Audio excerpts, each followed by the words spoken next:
Nutrition in plants, इसके 2 video already बनाए गए हैं। तो उसमें हमने कुछ टॉपिक कवर किया जैसे कि ऑटोट्रॉफ, हेटरोट्रॉफ, फोटोसिंथेसिस और उसका जो कंडीशन है फोटोसिंथेसिस का वो। तो ये सारा कुछ डिस्कस हो गया है। इसके बाद ये एक्टिविटी है, तो एक्टिविटी को देखते हैं। तो इस एक्टिविटी का एम है to show that carbon dioxide and sunlight are necessary for photosynthesis. यानी इस एक्टिविटी में हमको चेक करना है कि कार्बन डाइऑक्साइड और सनलाइट फोटोसिंथेसिस के लिए ज़रूरी है या नहीं है। तो इसको करके देखते हैं। तो क्या चाहिए इसके लिए हमें? तो इसके लिए चाहिए glass bottle having wide mouth, एक ग्लास कांच का बॉटल चाहिए जिसका मुंह थोड़ा चौड़ा होना चाहिए। Potted plant having long lips, और एक गमला मतलब गमलेदार पौधा जिसका लंबे लंबे पत्ते हों। वाटर, अविकर, potassium hydroxide solution, alcohol, Bunsen burner, rubber cork, wire gauze, tripod stand, dropper and iodine solution. इतना कुछ चाहिए हमें करने के लिए। तो करना क्या है? तो पहला प्रोसीजर में देखते हैं। Place a potted plant having long leaves in a completely dark room for 2 to 3 days. Photosynthesis will not take place and all the starch that has been stored will be used up.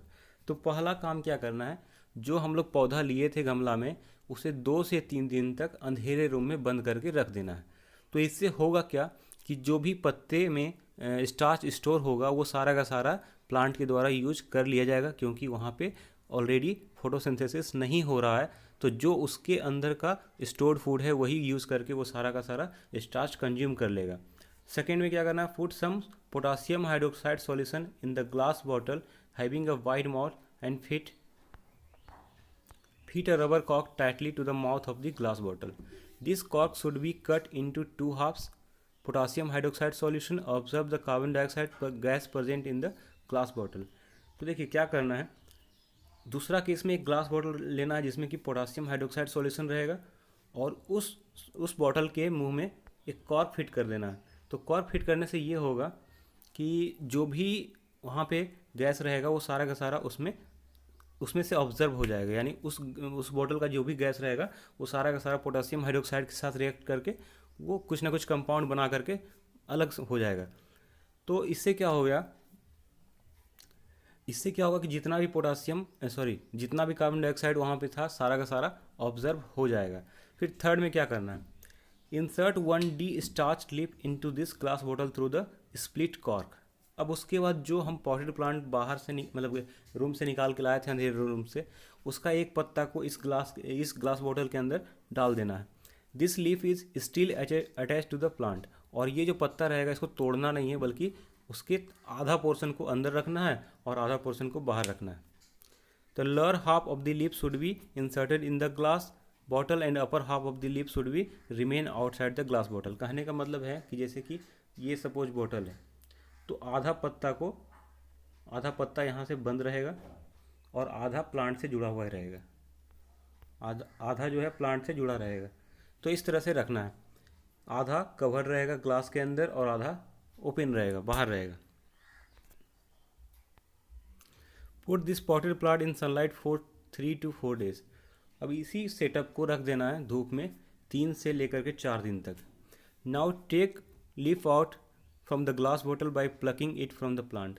अब उसके बाद ऐसा करने के बाद 4 दिन के बाद उस पत्ते को तोड़ करके निकाल लेना है। अब निकालने के बाद उस पत्ते में टेस्ट करना है। तो टेस्ट कैसे करते हैं, तो टेस्ट करने के लिए हम लोग 5 क्लास में भी पढ़े हैं। क्या करना होता है, तो पहले उस पत्ते को पानी में डाल करके गर्म करना होता है, बॉयल करना होता है। फिर उसके बाद यहाँ से निकाल करके उसे एक अल्कोहल के बीकर में डाल देना है उस पत्ते को, और फिर से गर्म करना है। यानी अल्कोहल को इनडायरेक्ट हीटिंग करना है, क्योंकि अल्कोहल जो होता है हाईली इनफ्लेमेबल होता है, यानी काफ़ी ज्वलनशील होता है। जब उसे हम डायरेक्टली हीट करेंगे तो वो बहुत खतरनाक एक्सप्लोजन के रूप में उभर सकता है, मतलब बहुत खतरनाक एक्सप्लोड हो सकता है। तो हमें इनडायरेक्ट हीट करना है अल्कोहल को। फिर यहाँ से निकाल करके उसे वॉश करना है अच्छे से। फिर वॉश करने के बाद आयोडीन सॉल्यूशन को इस लीव्स में गिरा करके देखना है।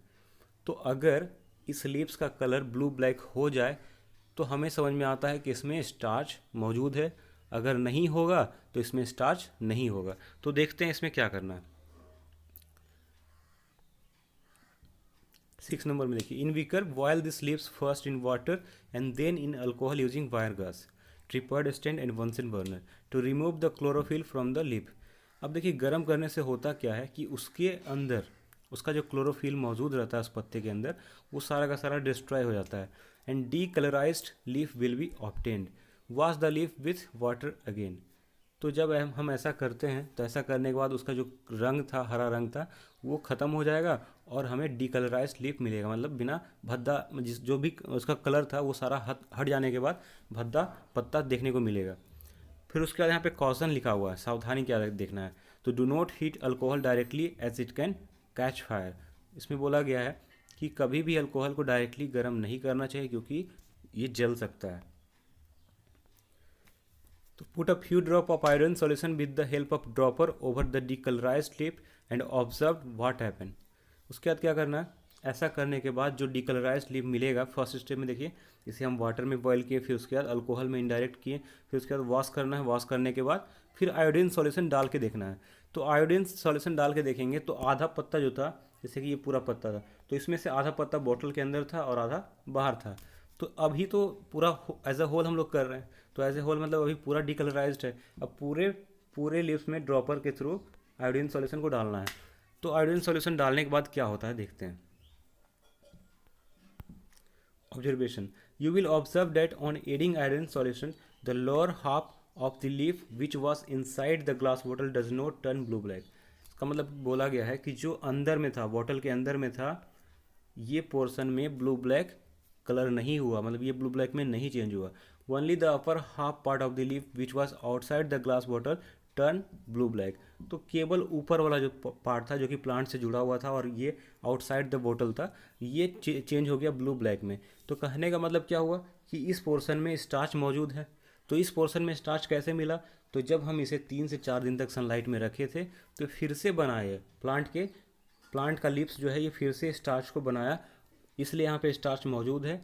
जबकि यहाँ पे हमने 2-3 दिन पहले ही रखा था अंधेरे में, जिसके कारण यहाँ का स्टार्च यूज हो चुका था और फिर से हम इस सेटअप को ग्लास बॉटल के अंदर रखे थे। तो ग्लास बॉटल के अंदर कार्बन डाइऑक्साइड भी नहीं था, तो इसलिए ये खाना नहीं बना पाया। तो कार्बन डाइऑक्साइड के प्रेजेंस में, अब्सेंस में ये खाना नहीं बना पाया, यानी फोटोसिंथेसिस नहीं हुआ। तो इस तरह से हम क्या बोल सकते हैं कि जब हम कोई भी प्लांट को कार्बन डाइऑक्साइड प्रोवाइड करेंगे, सनलाइट प्रोवाइड करेंगे, वाटर प्रोवाइड करेंगे, मिनरल्स प्रोवाइड करेंगे, तभी वो फोटोसिंथेसिस कैरी कर पाएगा। अगर इसमें से कोई भी एक कंडीशन सेटिस्फाई नहीं होता तो ये प्रोसेस नहीं होगा। On adding iodine solution the lower half of the leaf does not turn blue black because starch is not formed in this part due to absence of carbon dioxide gas and sunlight. इसमें बोला गया है कि जो बोतल में था उसमें कार्बन डाइऑक्साइड भी नहीं मिला और सनलाइट भी नहीं मिला, क्योंकि कार्बन डाइऑक्साइड को हम लोग पहले ही निकाल दिए थे पोटेशियम हाइड्रोक्साइड सॉल्यूशन के साथ, और सनलाइट भी नहीं मिल पा रहा वहाँ पे क्योंकि वो कवर्ड है।